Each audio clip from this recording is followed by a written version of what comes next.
esemame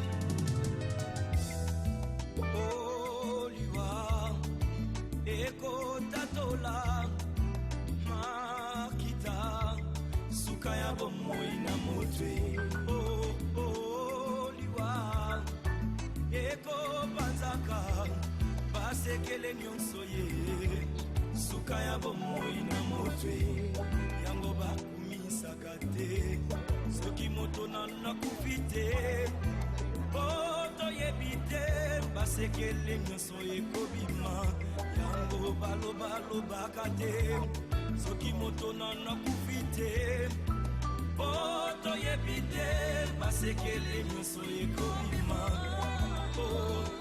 liwa eyebi mbongo te eyebi bapokwe te eyebi babalani te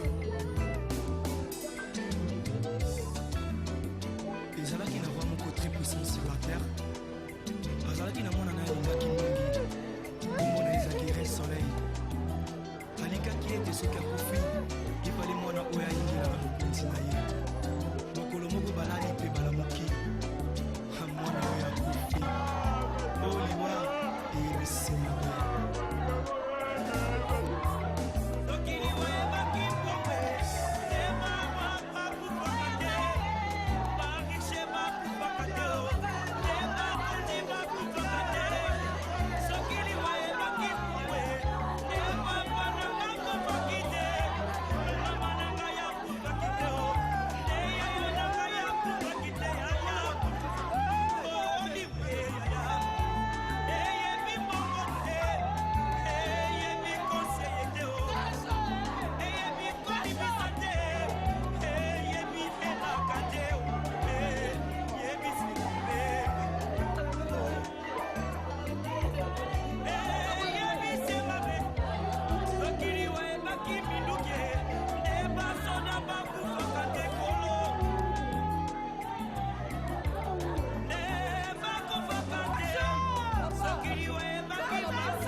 mais soki yoshua mashi aza na bomoi na yo te ezali se pamba parce que le salaire du péché c'est la mort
Aïe!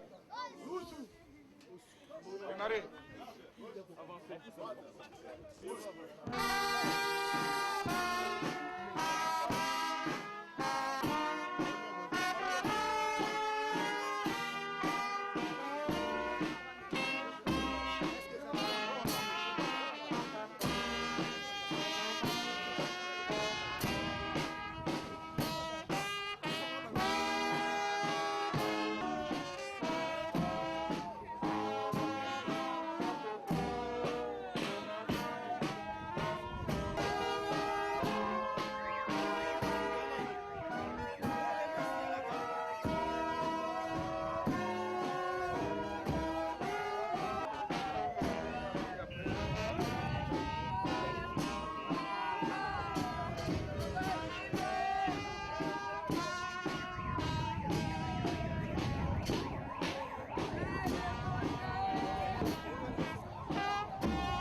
baofuta baopesa motala kutoka bomatiki no nyonso ni kozana cameraman no baopesa mo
kovanda feti na bango bazali kolia mpe komela liwa ekoti ezwi moko eke na ye mpe ezongisi ye te o liwa eyebi bakonzi te eyebi seneme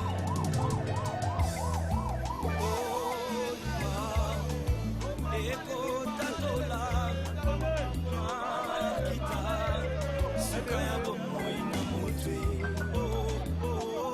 liwa ekopanzaka basekele nyonso ye suka ya bomoi na motwe yango bakumisaka te soki moto nanakufi te toyebi te basekele nyonso ekobima yango balobalobaka te soki moto nanakufi te toyebi te basekele nyonso ekobima liwa eyebi moko te eyebi bapokwe te eyebi babala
Sokili wa ebaki kote ya e Neida usa kufa kite Aedi na bala kufa kite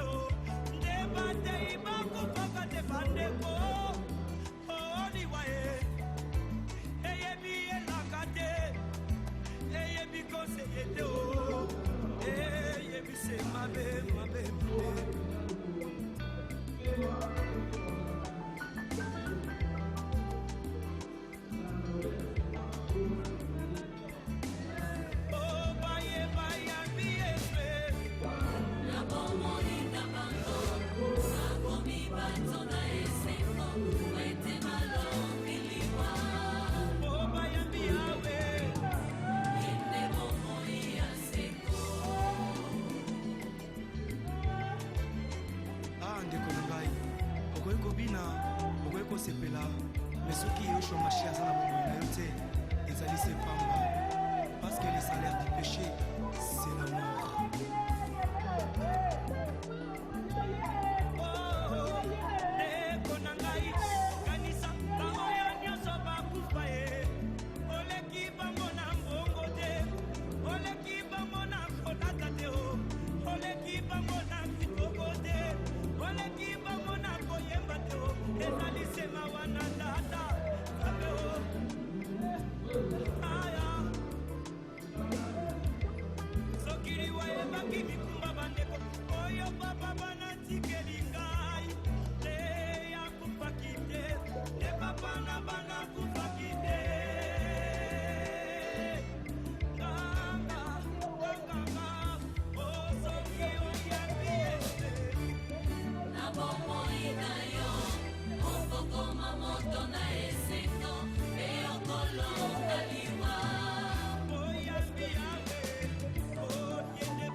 Ezongisi oliwa ebi bakonzi te eyebisi mabe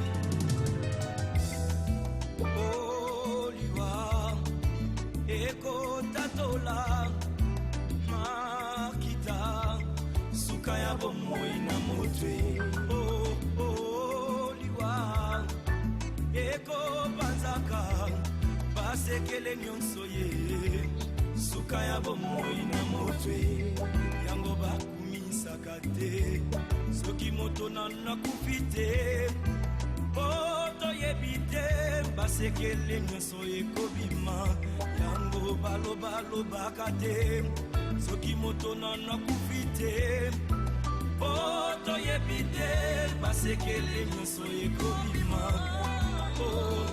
liwa eyebi mbongo te eyebi bapokwe te eyebi babalani te ezalaki na voix moko très puissant sur la terre.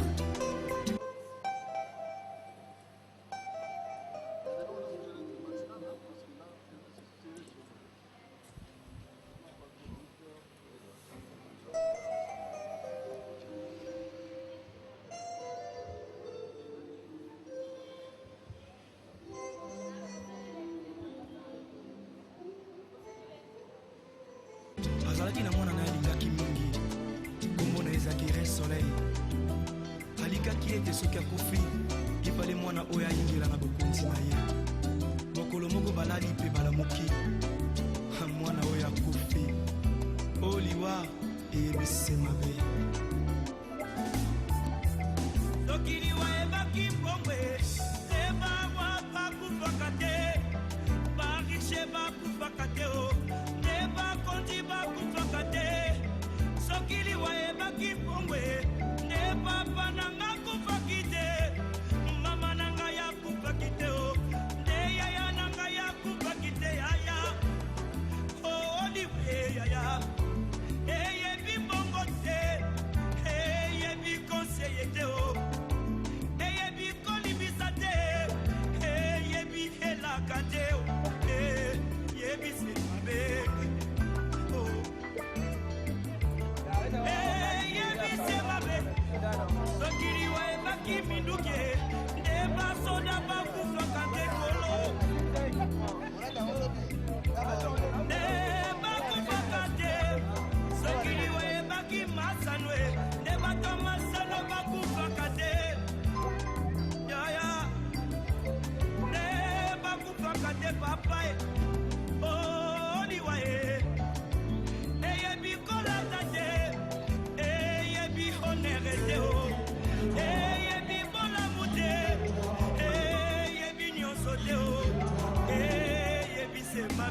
Jésus, ok?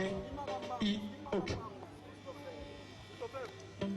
Ok, ok, idée.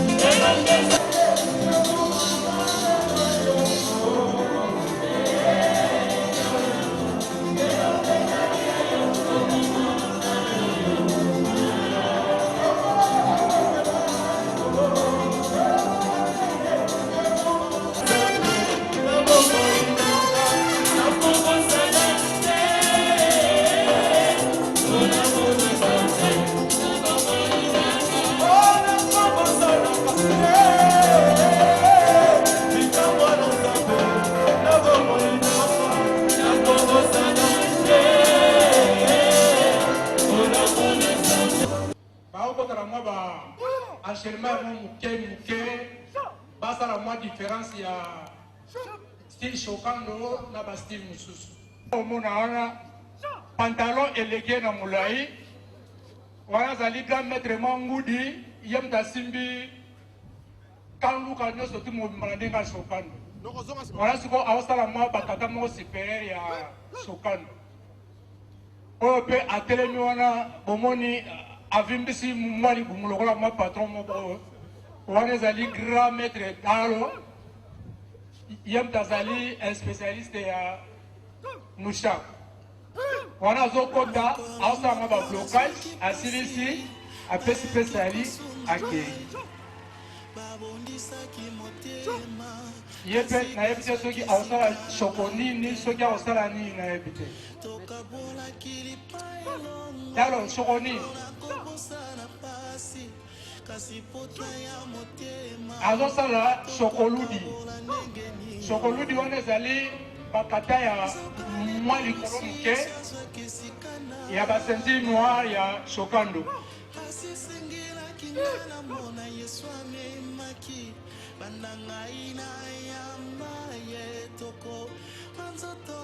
yalo tikai na 1 minute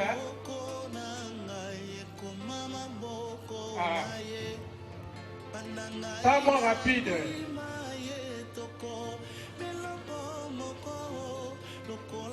Wana zali kosala ma concentration aobomba nzoto atali se contraster abani siko kokende wana zali batata moko supérieur ya shokando aza kosala ngo mpona konyolola nzoto donc ndenge aza wana soki obambi ata lipaya akoyoka yo te ato bambi ye brique akoyoka yo te mpo deja si azi nzoto na ye alongoli yango na bonzoto abwaki yango place mosusu babengaka yango baconcentration donc azali koconcentre nzoto na ye mpo ayeba eloko nini ye akosala nsima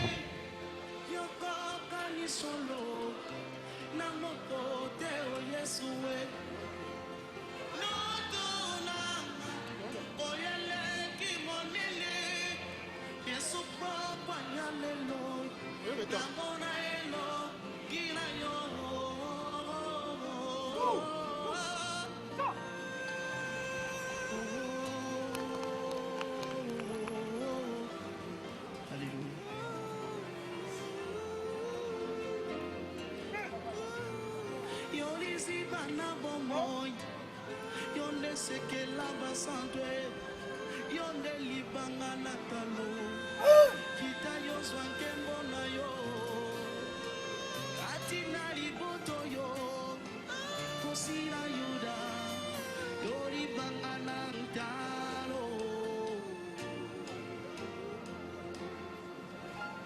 sokinoki ale moto bakomatisa ye bapete soki amei makila ya moto bakomatisa ye bagrade otelema likolo tatola bongo biso toliaka na biso nzoto ya yesu bongo biso tomelaka makila ala yesu tokozala te mokila tokozala kaka moto po makila na yesu ekoganga koleka makila ya moto tokozala te mokila tokozala kaka moto po makila na yesu ekoganga koleka makila ya abelo nayebi yesu yozali nzambe na moto te yesu ndoto na ngai oyeleki monene yesu mokolo moko namona elongi na yo nayebi ozali nzambe okokani solo na moto te yesu ndoto na ngai oyeleki monene yesu mokolo moko namona elongi na yo.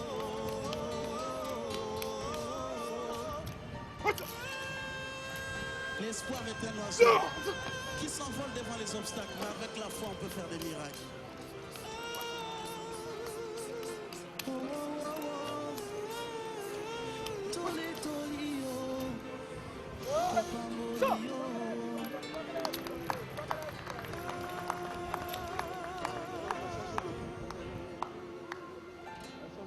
soki ndoki alei moto bakomatisa ye bapete soki ameli makila ya moto bakomatisa ye bagado bongo biso toliaka na biso nzoto ya yesu bongo biso tomelaka makila ana yesakola tokozala te mokila tokozala kaka moto po makila na yesu ekoganga koleka makila ya moto tokozala te une ceinture honorifique de 6e dan pour les Tokushi, 7e dan pour les Tamatesi Shotokan.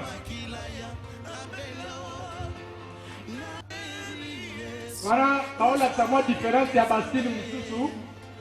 Estilo yo ezalaka makasi makasi soki omeki te koya osala na yo te. Donc ezalaka nga koko ozala corps à corps na mutu. Ozosala neti okunda mwa bakoma moko ya corps à corps. Bangona baokende baobwaka makolo lokola bandeke oyo mosusu ye wana azopusana aokima te azolanda ye kaka mpo ayebi ke eloko moko ekozwa ye eza te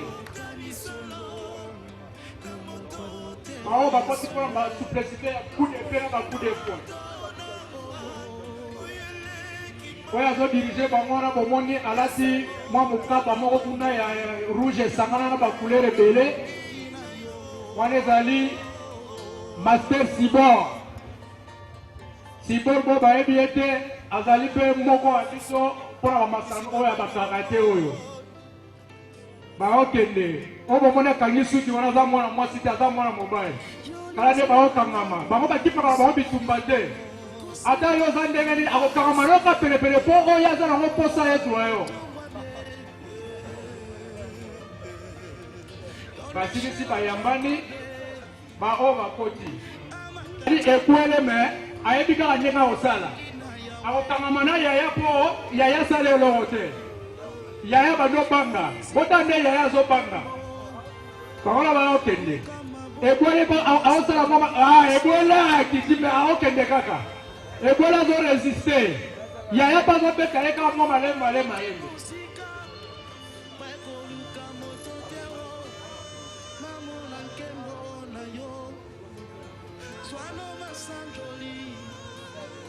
nzoto na yo soki osoyiseko makasi ata babeti ye azoyoka na ye te nzoto ya ye me molimo ezali epa mosusu concentration wana azosala wana ata kutobambi ye libende ekozwa ye te ata ozwi mbeli okotisi ekozwa ye te voilà.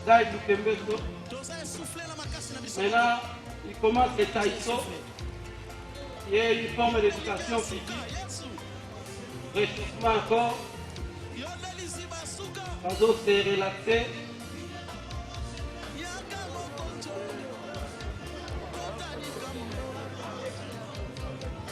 Bazo s'est réchauffé. La salle meilleure que lui. Miridal, ça veut dire gauche-droite.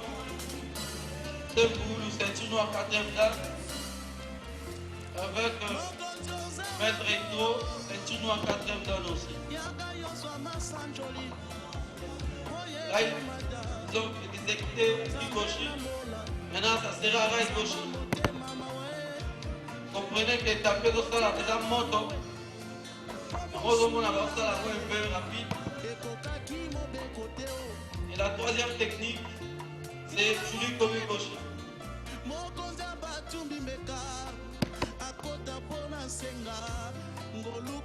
Donc directement à la remise des diplômes dans titre posthume.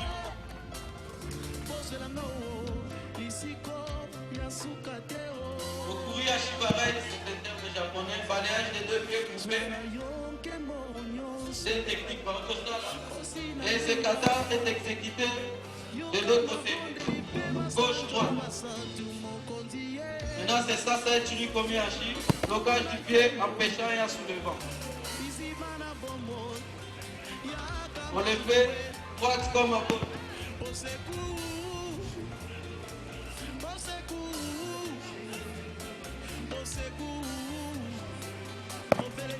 Soumis ici. Renversement dans l'âme.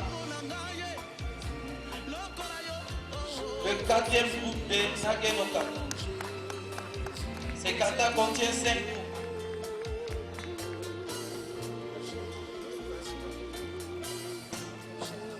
Ça c'est Ryokogake.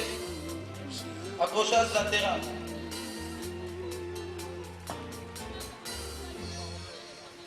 Et on le fait des 2 côtés. Mi-leader de gauche comme à droite. Voilà. Et la technique suivante. Si nous terminons ici, nous passerons directement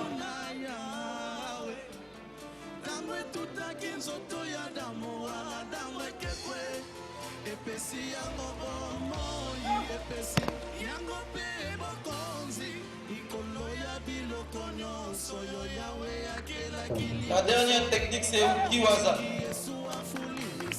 Technique flottante.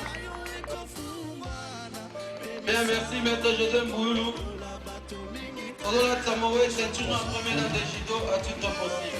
Bien, merci.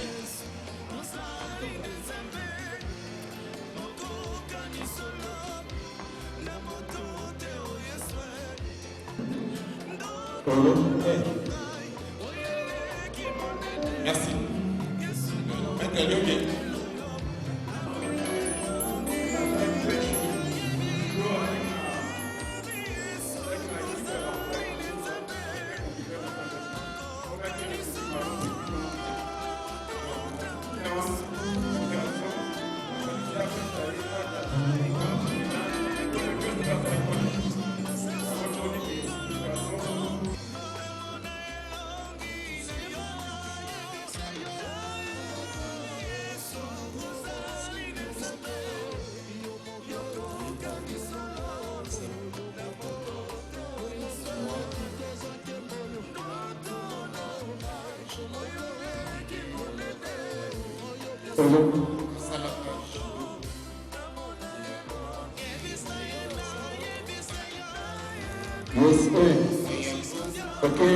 S'il vous plaît, s'il vous plaît.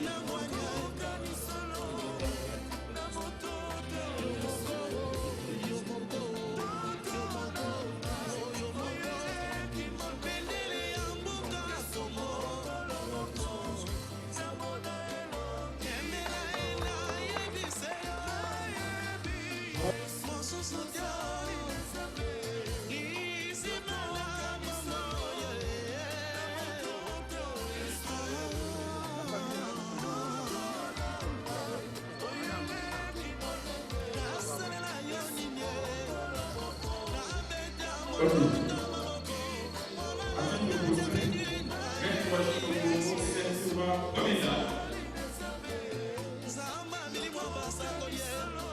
Applaudissez quand même, applaudissez.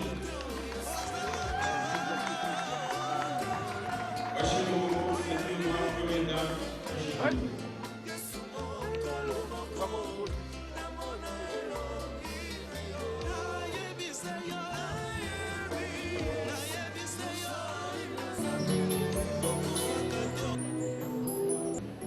Maintenant, nous allons laisser la place aux amis des Bayou.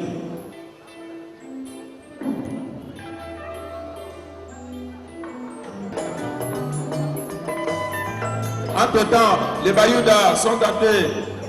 Passons sur le tatami. Nous demandons chaque fois des genres de fleurs pour un hommage.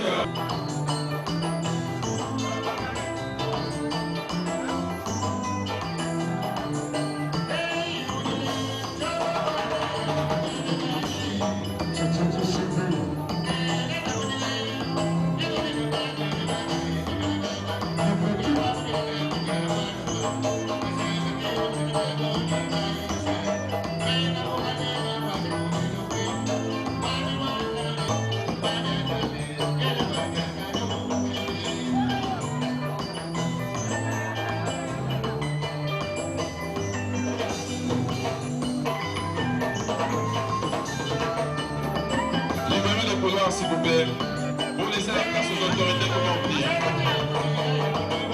Libérez les couloirs, s'il vous plaît.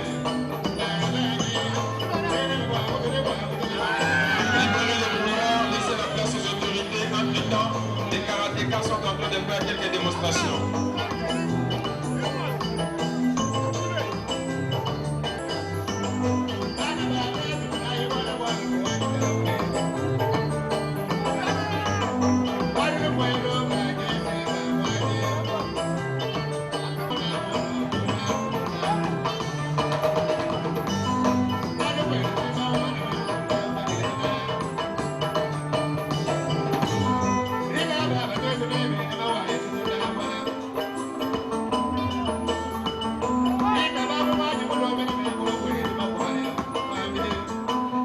Façon de rendre hommage à Maître Washino Mbongo.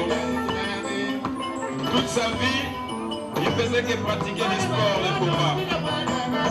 Passionné du football.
Sécurité, libéraux, libère les pouvoirs, s'il vous plaît.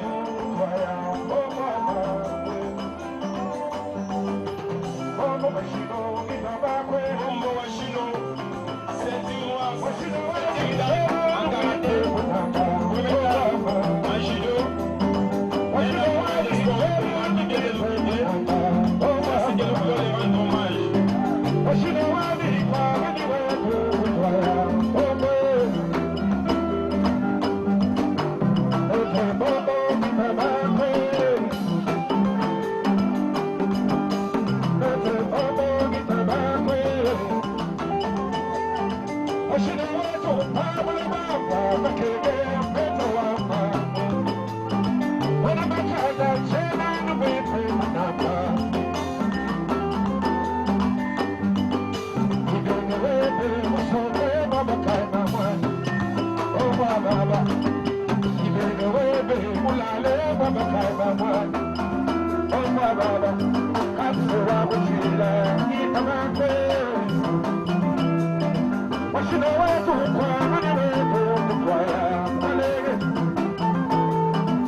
Libérez les pouvoirs, s'il vous plaît.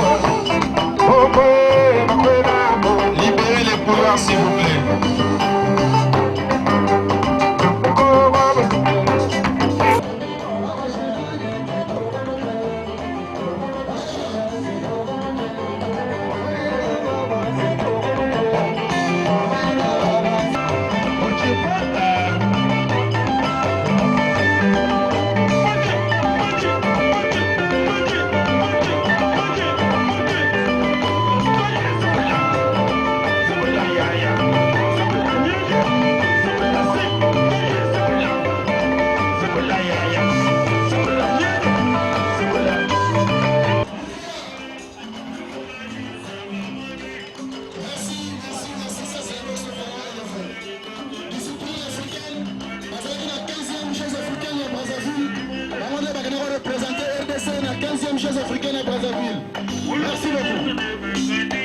Applaudissez pour Box Parents.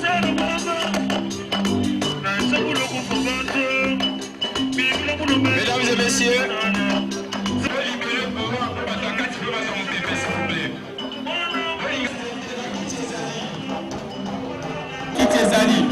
faut libérer le pouvoir. Faut libérer le pouvoir, s'il vous plaît. Sécurité.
Washino, vous allez vous rendre compte que chaque fois qu'on fait un témoignage, même ton ennemi le plus juré dira toujours que tu étais bon.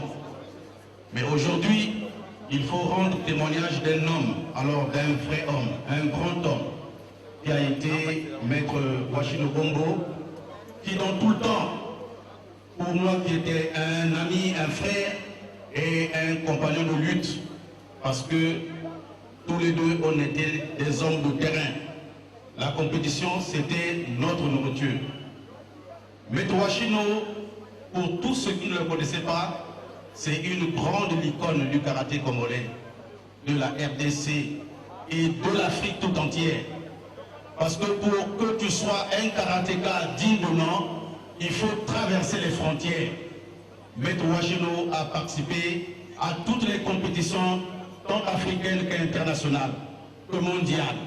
Donc, avec lui, nous avons été un peu partout dans les compétitions africaines.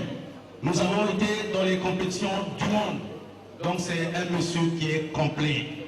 Il est complet et qu'au niveau de la RDC, on vient là de perdre une icône de karaté que je ne sais pas si avec le temps nous en aurons encore de cette figure. De son tempérament toujours calme mais brillant dans le sport. C'est pour cette raison que j'ai pensé qu'il fallait pour les 2 minutes qu'on m'a donné dire un mot pour ce grand cher maître, ce grand maître, cet honneur, cette médaille qui est Maître Washino. Je pense qu'il a formé et ceux qui l'ont formé suivront son exemple. Parce que Maître Washino était un grand exemple du karaté au niveau africain et au niveau mondial. Nous étions avec lui en Afrique du Sud, aux Jeux africains. Nous étions avec lui à Harare, aux Jeux africains. Il est au Brésil, au championnat du monde. En Afrique du Sud, en Sun City, au championnat du monde. Il a été un peu partout. Tout dernièrement au Japon, où il a été représenté la RDC. Comprenez qu'il a un carnet très rempli et très fourni dans le monde du karaté et il laisse justement un grand héritage pour le karaté congolais.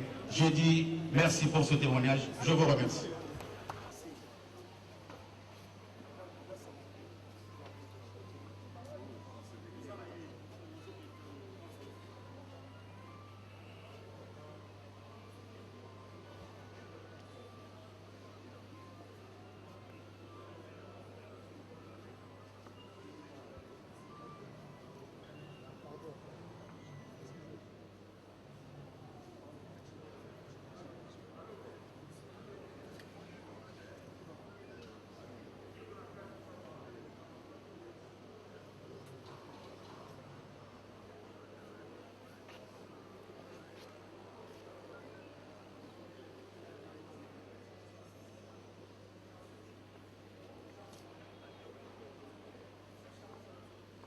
Maître Washino en 1984. Ceux qui sont bons en calcul peuvent se rendre compte qu'il ça fait très longtemps. On avait tous les deux la vingtaine. J'ai le privilège aujourd'hui de reconnaître dans la salle des gens avec qui nous étions à l'équipe nationale en ce moment-là. Maître Choukou qui est ici, Maître Baïgon, Kekomi, Kibaga, Maître Jeannot et d'autres. J'ai le privilège également de reconnaître dans la salle des gens qui ont été nos enseignants. Et c'est dramatique de se rendre compte qu'aujourd'hui, on va devoir durablement se séparer d'un des nôtres.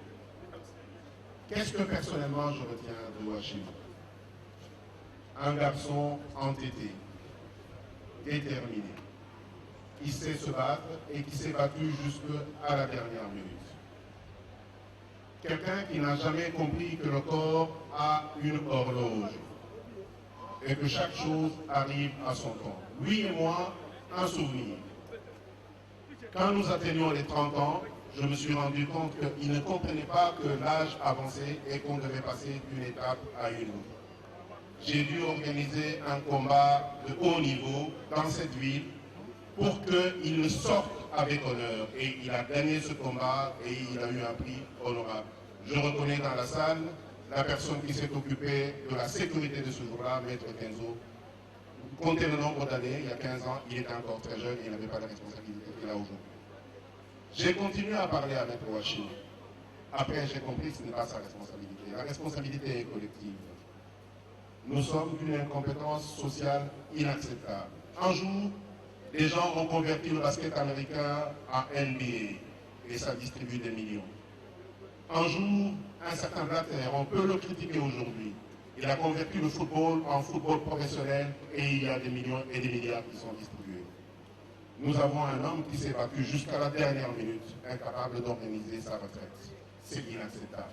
Ceci est un appel à son Excellence, Monsieur le Ministre, et à tous les dirigeants. Je reconnais Mbaye Kitenge, le président du comité olympique, et bien d'autres. Il est important que nous ayons une discipline qui prévoit ce qu'on devient au fil de l'âge. Maître Mbongo est mort à la bataille aux côtés d'un entraîneur national très prestigieux, je salue, mais ce n'était pas sa place. Maître Mbongo, sa place, c'était dans un grand bureau en train de diriger l'organisation sportive. Ceci dit, je voudrais lui rendre hommage et rendre hommage à un champion, un homme qui s'est battu, un homme qui a enseigné. Si nous étions capables, si nous avons un bon logiciel social, cette place n'aurait jamais été suffisante pour Maître Mbongo. Je vous remercie. Merci. Nous appelons le coach Daboussou. Vous allez vous étonner de me voir, peut-être vous allez vous dire que ce n'est pas quelqu'un qui fait des arts martiaux, mais néanmoins, laissez-moi de témoigner sur ce que je connais de notre frère. Il y a 20 ans passés, nous étions comme les étudiants au stade du 20 mai. Et Maître Wachino cherchait où s'entraîner. Moi, étant dirigeant et commandant de tous les étudiants, il s'est familiarisé à moi pour venir chaque matin s'entraîner sous notre couverture. Mais son Excellence, Monsieur le Ministre, quand il a trouvé que les gens qui entraient faisaient que de n'importe quoi, et ils ont placé les peines de police militaire à la porte. C'est ainsi alors que Maître Wachino commencera à dormir chez moi au stade. Tout le monde a parlé de lui, qu'il était multidisciplinaire, que voilà, aujourd'hui encore on nous dit qu'il ne savait pas bien gérer son temps. Et son temps, il a géré chez moi, au stade du Bénin, où nous, éducateurs physiques, on était logés, nous étudiants. Alors ce que nous reconnaissons contre lui, un monsieur très fort, mais humble, il avait l'écoute. Moi, je me souviens, lors de ma soutenance de mémoire pour la licence, il était là, et c'est lui qui dirigeait tout le monde. À la fin, il me dira, c'est ça ce qui m'a manqué, coach. C'est ça. C'est que je devrais être quand même sur les bancs de l'école, faire longtemps et sortir avec un diplôme. Mais dès que, comme tu as eu ça, c'est aussi moi d'une partie. Il y a beaucoup à dire de lui, mais en peu de temps, nous ne saurons pas dire tout ce qu'il a été pour nous. Laisse que la terre de nos ancêtres soit douce et légère. Adieu, le grand maître Wachino. C'est sportif émérite. Si je veux parler, c'est peut-être pour témoigner quelque chose de ce qu'a été la dimension humaine de Maître Wachino Mbongo. La dernière décennie de sa vie, j'ai eu à le côtoyer dans l'ASV Club, qui a été aussi son amour. Puisque tous les prédécesseurs ont parlé de Wachino, les combattants, le sportif lui-même. Mais il avait aussi un penchant vers une discipline, le football. Et dans le football, il aimait beaucoup plus l'ASV Club de Kinshasa. Il a servi pendant les 10 dernières années. Oui, Wachino était membre de la sécurité de l'ASV Club. Tous les jours, il ne manquait jamais une séance d'entraînement de son club chéri. Rappelez-vous, quelqu'un de sa dimension, vous avez suivi ce qu'il a comme bagage dans le monde des sports martiaux, mais Wachino, dans l'enceinte du stade, devant plusieurs personnes à compréhension différente, jamais il s'est montré hautain. Il a été toujours poli, discipliné et ceux qui l'ont côtoyé. D'ailleurs, tout à l'heure, j'étais avec certaines personnes qui s'étonnent. Mais il était aussi fort alors que quand on le taquinait par de voyous, lui s'est montré toujours calme. Oui, Washington a été un homme très discipliné envers tous et surtout très respectueux. Ce qui a fait que, il y a peu, le coach national, l'entraîneur Florent Ibégué, a dû faire appel à ses services pour qu'il puisse s'occuper de sa sécurité. Et là encore, jamais Washington ne s'est montré un homme désordonné. Il a fait honneur aux arts martiaux qu'il a pratiqués la grande partie de sa vie. Et pour V-Club, nous plairons cette icône puisqu'il laisse un vide et que ce n'est pas demain que nous trouverons un autre Washington Bongo parmi nous. Question. J'étais la plus chère de la délégation de Bénin à Baron Maurienne. Et dans la lettre pour aider mon union, la victime de notre bandère de Sindagal. Maître de Zaki est bien. Depuis le mois qui vous a sorti de Bénin libre vie, la libre vie de ce trajet à 600 km ici au Yen. Moi, j'ai le beau de mettre Zaki bien. Chaque tour, on a fait la main de tout qui vous a donné le coup de la binette dans la vie. Habiter à l'île de la Moine en Aïe, à la Moine en Aïe. Moi, j'ai mis la lettre au pays. Mettre Zaki bien. Et le jeudi, tu l'as au Yen. Quand on est libre de vie, mais libre de vie, tu es pas gentil. Quand on combat un match contre Togo, match à qualification pour les quarts de finale. Et donc, on a vu sur le comité de libre de vie, pour le mois qui 19h. Tu as commencé toujours il y a l'homme dans port gentil. Maître Zaki vient. Le comité on était l'autre, on est là dans la maître. Et à mon amour, il met la suite, tu as tout combattu à tout qui est au lien. Tu es au lien de la communauté congolaise, tu es au lien. Et en rentrant à l'élite, on a un magasin de la balle, on a un cage, on a un livre là-bas. Mais la sauve. Et en rentrant, mais de la pauvre, on a dit, on a gorgé ça, on a passé. On a dit, ah, mais ni je suis trop fier de ça, on a passé. Ah, oui, pour m'appeler, on a commis la crise dans la pharmacie à français, on a dit, et on a sauvé qu'ici, on a dit, on a dit, mais il faut que la mort te dise pourquoi. Oh, il est ça, il faut que la mort te dise pourquoi. Maître, à lui la mairie, à lui qui la va, non mais là, mais non, comme à bien, va lui mettre comme à bien, toi qui les mettez, nous sommes à les mettez. Maître à l'ail, mais non, mais on va samedi, la tombe, la question pour ta mettre la 6 heures. La coupe, maître, n'est pas moi bien, t'as dit que la santé ici, ma carte, va lui mettre ni sous, avec une information, va changer qui s'accroche au sous. Et si maintenant, comment on va tomber, ça va passer. Va lui mettre dans qui va changer. Abirita na mobate mori de bimingai na osenye na niele te le musu fièvre et comme c'est mori na qui la pharmacie laisse me la nabi na foi na ba qui se sombe le besoin si baté on peut se ba qui si musu na pesi to qui si musu abi on peut se kosu oh ya fièvre on peut se mori de opéra on peut se mori de opéra la vie la souri on peut pas laisser na bien mettre yango on a souri ba qui se souka no so pas souper la PC mettre la vie, vite à la queue au cerveau. À quel se mêler la ici? Non, pas voilà, mais arrive à ton communiqué, non, il y a le tabayaou. Ton limite n'a pas pouvoir, les cigares. Délégation, vous savez, les confans. Ton comme la quoi, la perte de vie, la planète, on a sous-placé. Restaurant communauté congolaise, ça va s'acquitter. À la toujours, mais c'est pour ça, on va couper, doit être bien. Ton là, il est là, mais là, au matin. La cause, c'est que chaque fois, mettre. Na mui na babiye na bimete kabela babiye mona kabela bagabone so bazao abia ko chinta kabela ngai no no kabela bakamara na bazao après bien ngai ita to ke ko duke loko lia to ko ke stand salate to simize la biso bi bali to ke ko ke wo abi ngo le ni na bimete eloko lo le na no bia abi ko dela ngai te makaya na fumbo na fufu no biloko suko meto ne ko le za ki anu to si to lie tondi tosingisi la tozongisi na hotel bisi ekoyamba na kosa na evareuse kala ti varesti place tokende kolia abenga beli tozalaka na leta ozalaka na leta yena tokota tokenda bisi nazongi naolaka padooti anzela akotisi na kati ya bisi toke stade na kati ya stade mettre 1000 francs abiki tonaka motema moto sombelanga mai na bini tomenga ye fiston na firis tokomi libanda boye baduple mwana sombesa te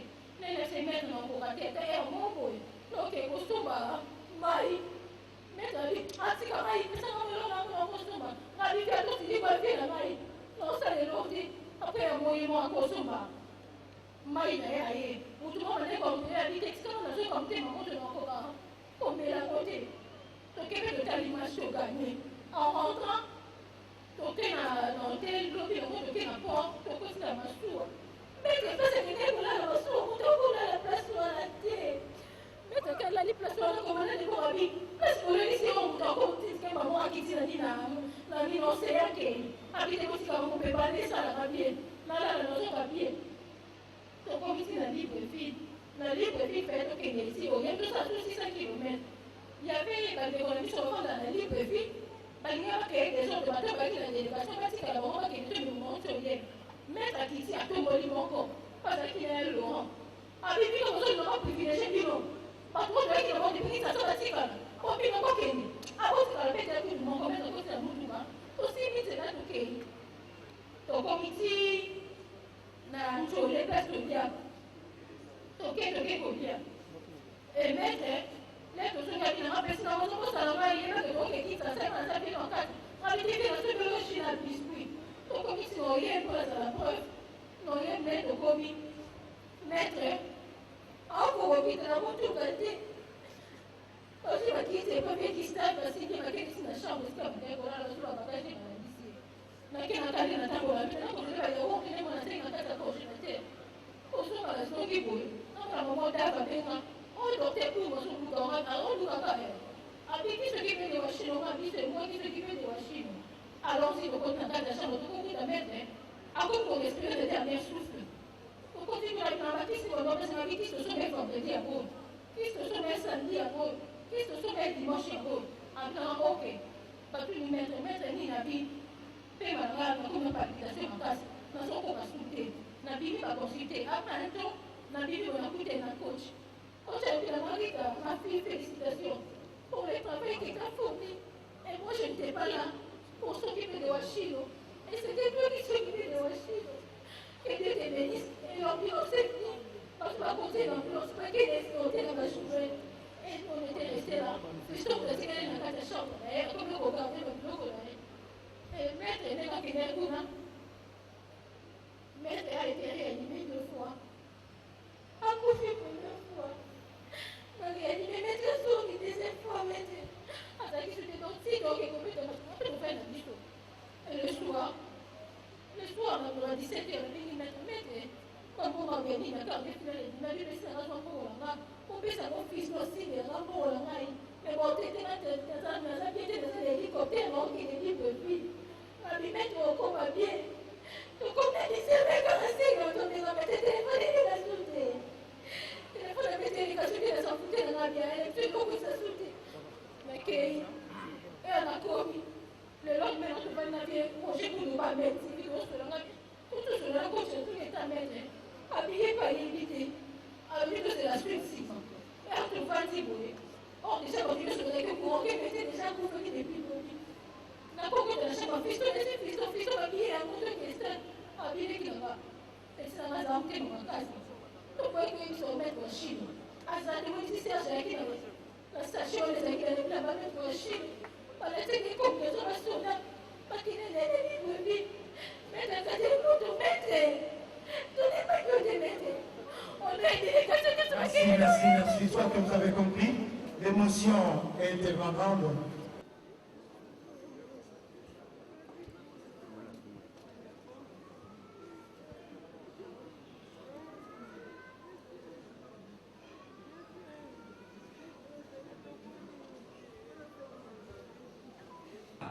Niveau fédéral, par FECACO, par secrétariat général, par 02, par 2017, 18 février 2017, portant élévation au grade de 8e dan à titre posthume. Le bureau fédéral, vu le statut de la FECACO, adapté à la loi numéro 011 par 023 du 24 décembre 2011, vu l'arrêté ministériel numéro 081 par MJSCA par CAP par 01 par 2012 du 23 juin 2012 portant délégation de pouvoir à la Fédération des karaté-do du Congo, vu l'arrêté ministériel numéro 100 par MJSA par CAB par 01 par 2012 du 23 juin 2012 portant agrément de la Fédération des karaté-do du Congo. Attendu que la Fédération des karaté-do du Congo a le pouvoir d'administrer, de contrôler et de développer les karatés sur toute l'étendue du territoire national, considérant le cursus sportif de l'illustre disparu, marqué par des bons et loyaux services rendus non seulement à la Fédération des karaté-do du Congo, mais aussi à la nation congolaise tout entière. Vu la nécessité et l'opportunité, décide, article 1er, Monsieur Jérôme Bombo, Maître Washino, est élevé au grade de 8e dan karaté Shotokan à titre posthume. Article 2. La présente décision abroge toutes les dispositions antérieures et contraires. Article 3. Le secrétaire général de la FECACO est chargé de l'exécution de la présente décision qui sort ses effets à la date de sa signature, fait à titre à sa séjour. Merci. Bien, nous allons procéder maintenant à l'élévation à titre posthume de Maître Washino Bobo. Maître Washino, accompagné de la remise ce que vous de avez diplôme. fait dans le cadre de notre discipline, nous vous élevons au grade de ceinture noire 8e dan. Que votre âme repose en paix et que la terre de nos ancêtres vous soit douce et légère. Sogolashi. Hey! Hey!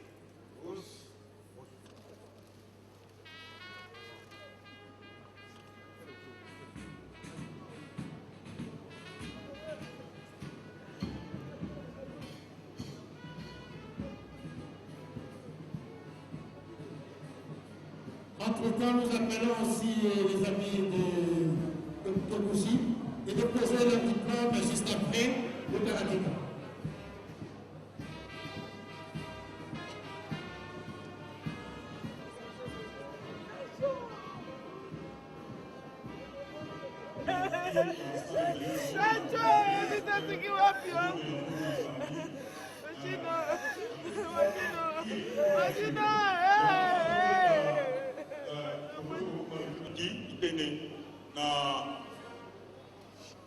na exhortation. Délégation Flair à Bagapoto. Rabi Papa Kananoki. Bon, normalement, il va s'appeler 3 personnes. Voilà. Hein? Bah, je dois lingua tout ça là.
rien plus. Tel est le mystère de la vie.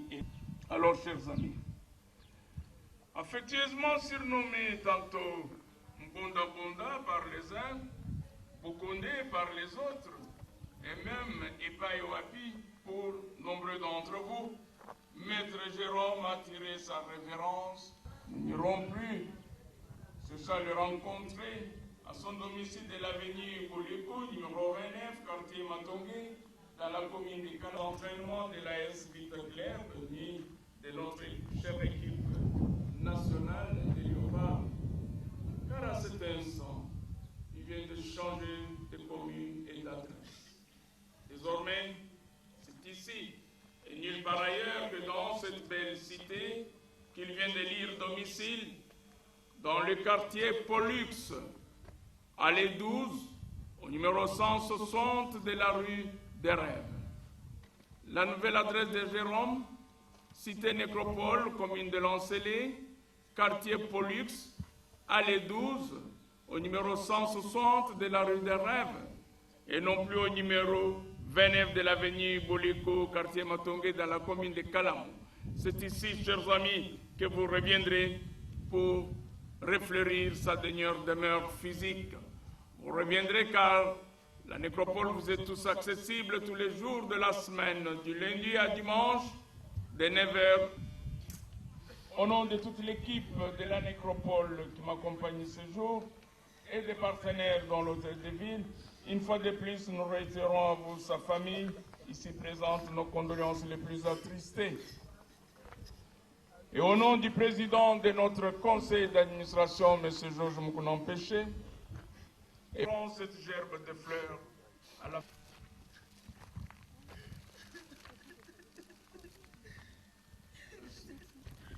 Chers amis, nous voici arrivés à la fin de cette cérémonie.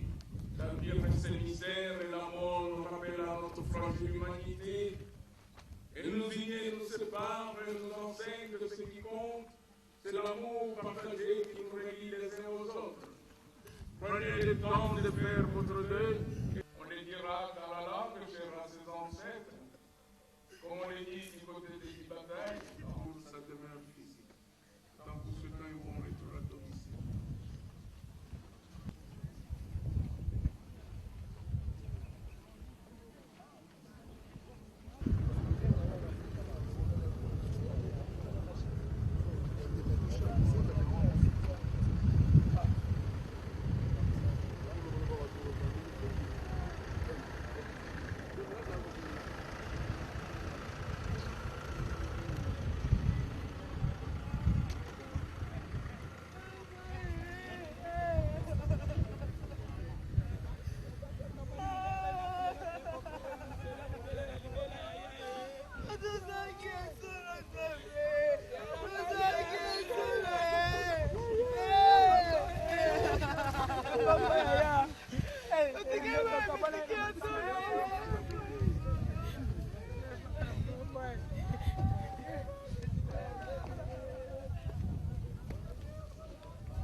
à l'heure, c'est ici que vous reviendrez pour refleurir sa dernière demeure physique.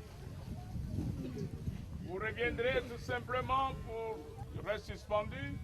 Quand nous mettons des fleurs naturelles, il n'y a plus d'air, toutes ces fleurs tombent et laissent le corps se décomposer normalement.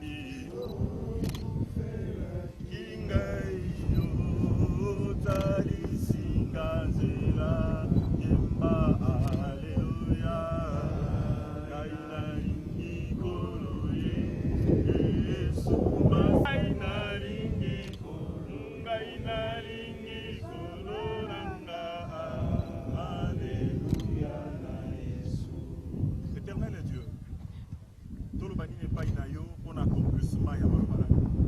Qui c'est un mot lelo. Tika osala glorifier, osala exalter. Nzoto na ye ekitana libulu na kimia. Et koba kobatela mitema ya liboto esu pasi. Tolobi amen. Amen.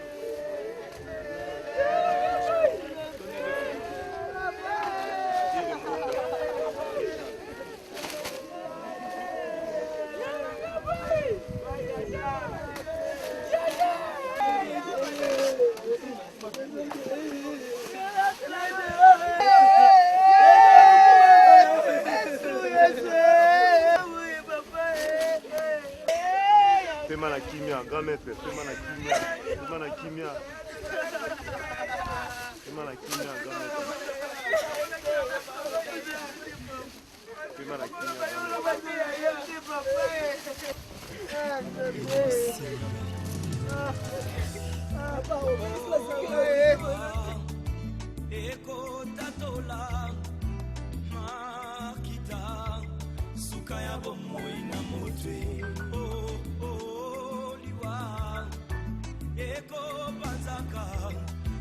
sekele nyonso ye suka ya bomoi na motwe yango bakumisaka te soki moto nakufi te toyebi te basekele nyonso ekobima yango balobaka te soki moto nakufi te toyebi te basekele nyonso ekobima liwa eyebi mbongo te eyebi bapokwe te eyebi babalani te ezalaki na roi moko très puissant sur la terre azalaki na mwana na ye alingaki mingi kombo na ezalaki Rein Soleil alikaki ete soki akufi epale mwana oyo ayingelanga bokonzi na ye mokolo moko balali mpe balamuki mwana oyo akufi oliwa eyebisi mabe